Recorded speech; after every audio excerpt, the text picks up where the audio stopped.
Welcome back to another episode of Rock Boys Football. Brian Kelly, the LSU Tigers, another massive commitment Monday afternoon coming out of the transfer portal as former NC State defensive back Tamarcus Cooley committing to LSU.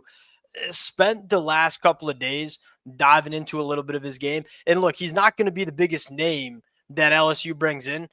This is a damn good football player at a position that LSU wanted to address going into 2025.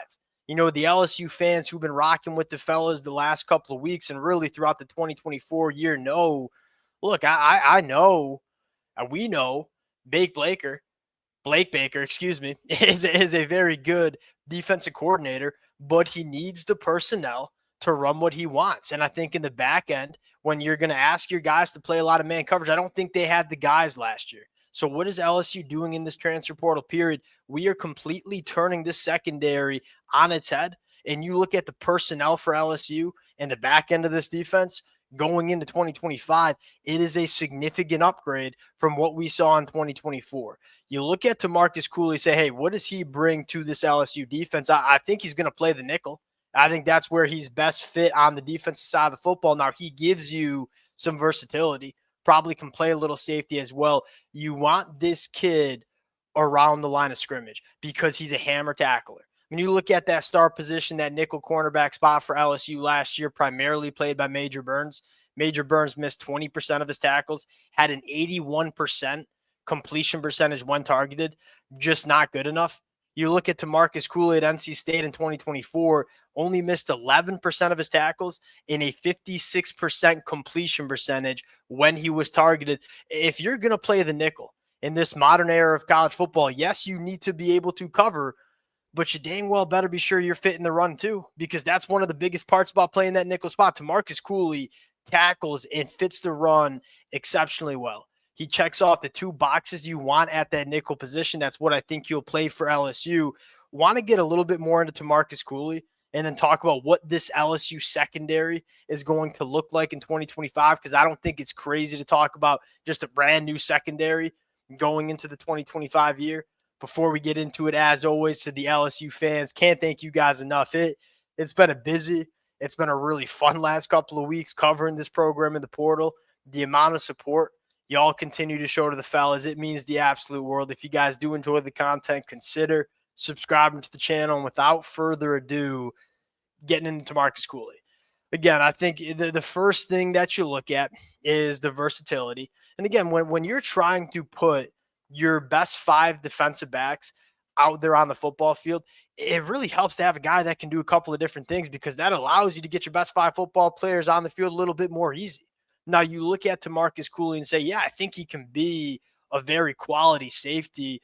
When I turn on some of Tamarcus Cooley's NC State stuff, it becomes very clear you want him around the line of scrimmage, probably at that nickel spot, because I think he's very good in coverage and he likes to get involved supporting the run. Those are the two things you're looking for if you're going to play that nickel cornerback spot. Tackles well, an 11% missed tackle rate is extremely low for especially young defensive back. That's probably something I should have noted right off the bat, right off the rip there. And this is a guy that he's got, I believe, 3 more years of eligibility. So not only are you getting a guy that I think can come in and play right away for LSU, you also have a building block going forward for Blake Baker, excuse me. And then really good in coverage. 3 interceptions, 7 pass breakups, a 56% completion percentage when targeted. When you can find defensive backs that hold up in coverage and can come up and tackle, that's what you're looking for in your nickel cornerbacks. Now, you'll look at this LSU secondary. This is where I think it gets fun.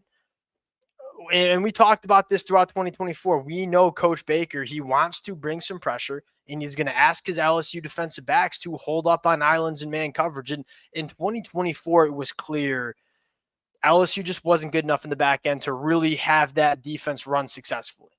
I think one of the biggest goals for LSU going into 2025 is, hey, for Coach Baker to have the success we want him to have with LSU, we got to get better players playing in the back end. You look at what the starting cornerbacks could look like for LSU in 2025. Obviously, you got a plug-and-play cornerback 1 in Mansour Delane coming over from Virginia Tech. It's hard to find guys that he quite frankly could have gone to the NFL draft had he wanted to. Plug-and-play, cornerback one that you trust out there on an island. And that's really, really important for this LSU defense under Coach Baker. Now you look on the other side, you have some really healthy competition, right? Jakeem Jackson's a guy that we feel might be able to compete for a starting spot. You have some guys kind of working their way through the pipeline for LSU as well that probably are only getting better going into 2025. You also have DJ Pickett.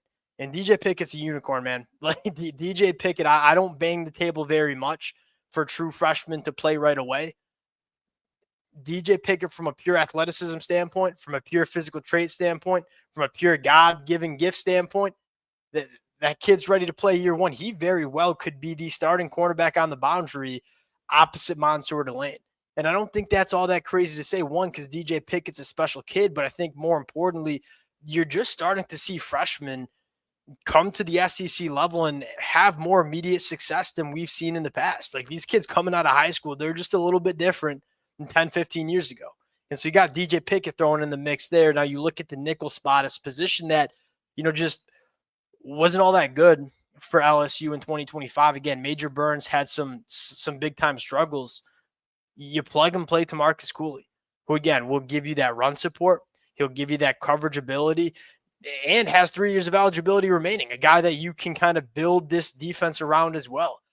Home run get for LSU. And again, the thing that continues to stand out to me is you see a lot of programs just go out into the transfer portal and get players to get players.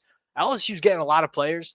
They're really good, but it's targeted. I mean, you could tell LSU went into this transfer portal window with a checklist and said, hey, these are the positions that we need to address heading into 2025. We don't want to overturn our roster.